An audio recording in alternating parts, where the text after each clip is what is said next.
Mr Speaker, on Saturday evening, Iran sought to plunge the Middle East into a new crisis. They launched a barrage of missiles and attack drones over Iraq and Jordan and towards Israel. The scale of the attack and the fact that it was targeted directly at Israel are without precedent.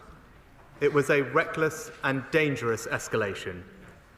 If it had succeeded, the fallout for regional security and the toll on Israeli citizens would have been catastrophic. But, Mr Speaker, it did not succeed.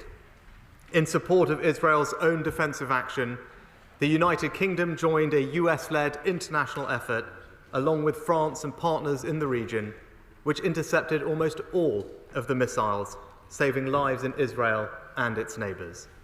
We sent additional RAF Typhoons to the region as part of our existing operations against Daesh in Iraq and Syria.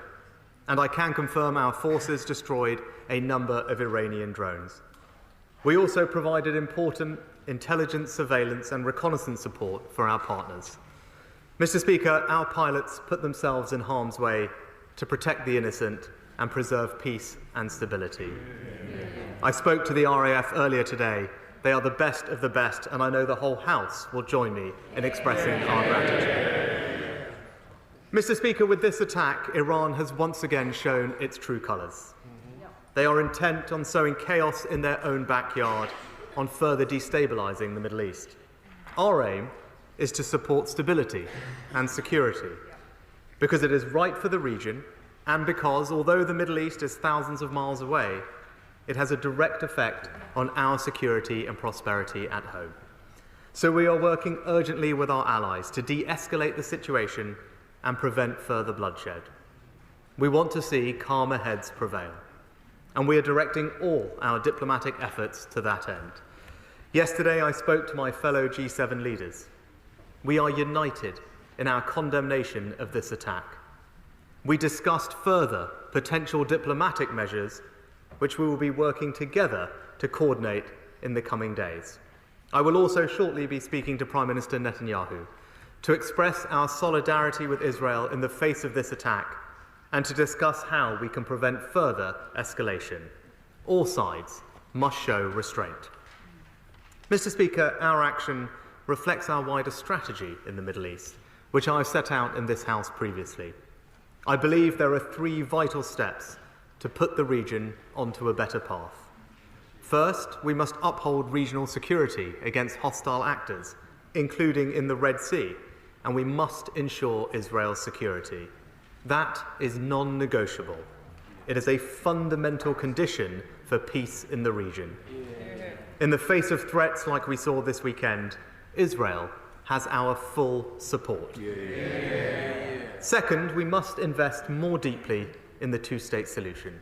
That is what we have been doing over the past 6 months, including working closely with the Palestinian Authority, so that when the time comes, they can provide more effective governance for Gaza and the West Bank. Mr Speaker, it is significant that other regional partners actually helped to prevent a much worse attack over the weekend. It reminds us how important the attempts to normalise relations between Israel and its neighbours really are, and it holds out precious hope for the region. Third, Mr Speaker, the conflict in Gaza must end. Hamas, which is backed by Iran, started this war. They wanted not just to kill and murder, but to destabilise the whole region. This weekend, they rejected the latest hostage deal, which offered a road to a ceasefire. It is Israel's right, and indeed its duty, to defeat the threat from Hamas terrorists and defend its security. And I want to be clear, nothing that has happened over the last 48 hours affects our position on Gaza. The appalling toll on civilians continues to grow. The hunger, the desperation, the loss of life on an awful scale. The whole country wants to see an end to the bloodshed and to see more humanitarian support going in. When adversaries like Russia or Iran threaten peace and prosperity, we will always stand in their way, ready to defend our values and our interests, shoulder to shoulder with our friends and our allies. And I commend this statement to the House.